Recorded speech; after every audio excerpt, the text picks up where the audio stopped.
بسم الله الرحمن الرحيم الحمد لله رب العالمين والصلاة والسلام على أشرف الأنبياء والمرسلين سيدنا ونبينا ومولانا محمد صلى الله عليه وسلم وعلى آله وصحبه أجمعين وبعد. Beloved brothers and sisters, honorable ulama, huffaz, hujjaj, mothers and fathers, our viewers and listeners, assalamu alaikum wa rahmatullahi ta'ala barakatuh. كيف حالكم؟ Alhamdulillah. My beloved brothers and sisters, we praise Allah and we send salutations on our beloved Nabi Muhammad sallallahu alayhi wasallam. Alhamdulillah, the month of Dhul Qa'dah is coming to an end, and the Hujjaj have returned safely to their homes. We make dua that Allah subhanahu wa ta'ala accepts their Hajj. May Allah grant them a Hajj maqbool and mabrur.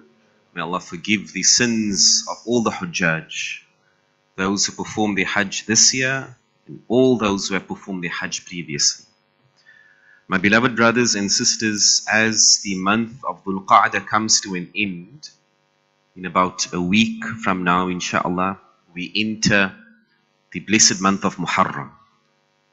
And it should also be, it is a happy occasion and also maybe a bit of a sad moment, because Allah subhanahu wa ta'ala created and decreed the 12 months, and from the 12 months He set 4 to be sacred.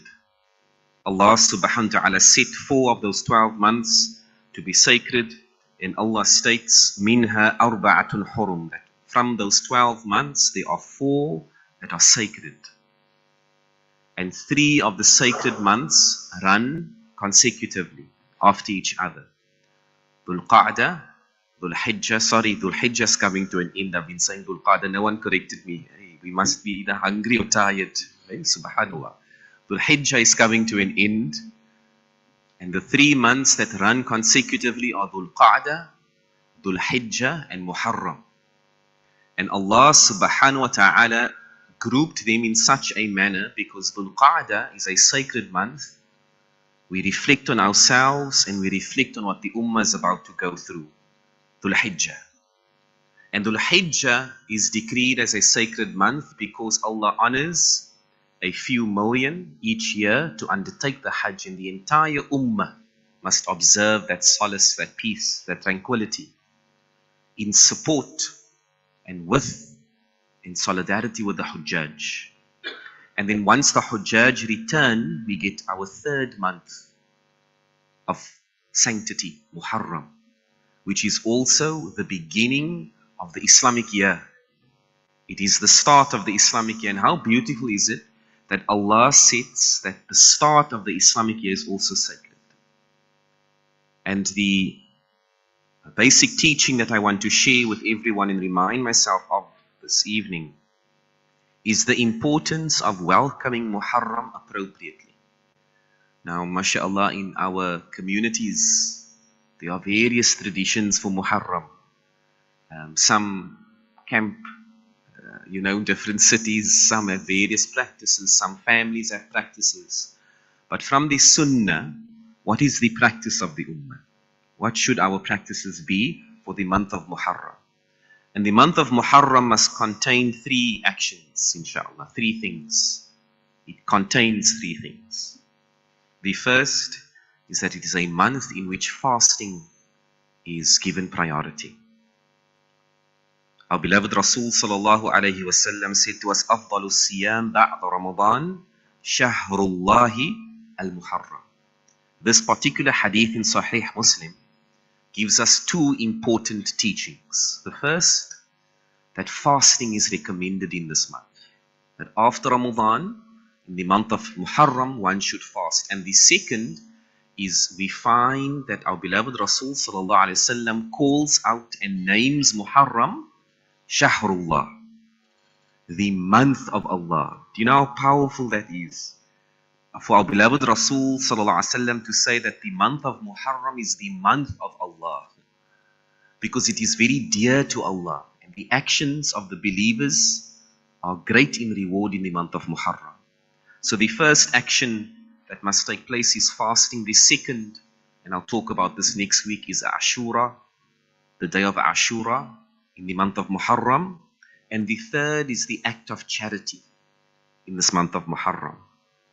The month of Muharram is important from a spiritual perspective because Allah subhanahu wa ta'ala very distinctly and with great wisdom decreed that in the month of Muharram, Allah subhanahu wa ta'ala saved Nabi Musa and the Bani Israel alayhi salam from Fir'aun. And this occurred in the month of Muharram as a lesson to the Ummah until the end of time, that it is the month in which Haqq, the truth, nobility, must trump Batil, must overpower, the incorrect nature of one's life. Now look how important that lesson is at the start of the Islamic year. That as a Muslim, as you, my dear brother, my dear sister, as I begin 1446, inshallah. Is that the year? Yes, okay, just checking, inshallah, because we were asleep for Dhul Qa'ada's mistake earlier. Subhanallah. 1446, as you and I begin the year, when the Gregorian year begins, people make New Year's resolutions. And that's not the tradition of a Muslim for the Islamic year. But when we have Muharram, we're not allowed to harm others. We're not allowed to harm ourselves. And we reflect on, how do I allow truth to prevail in my life over Batil?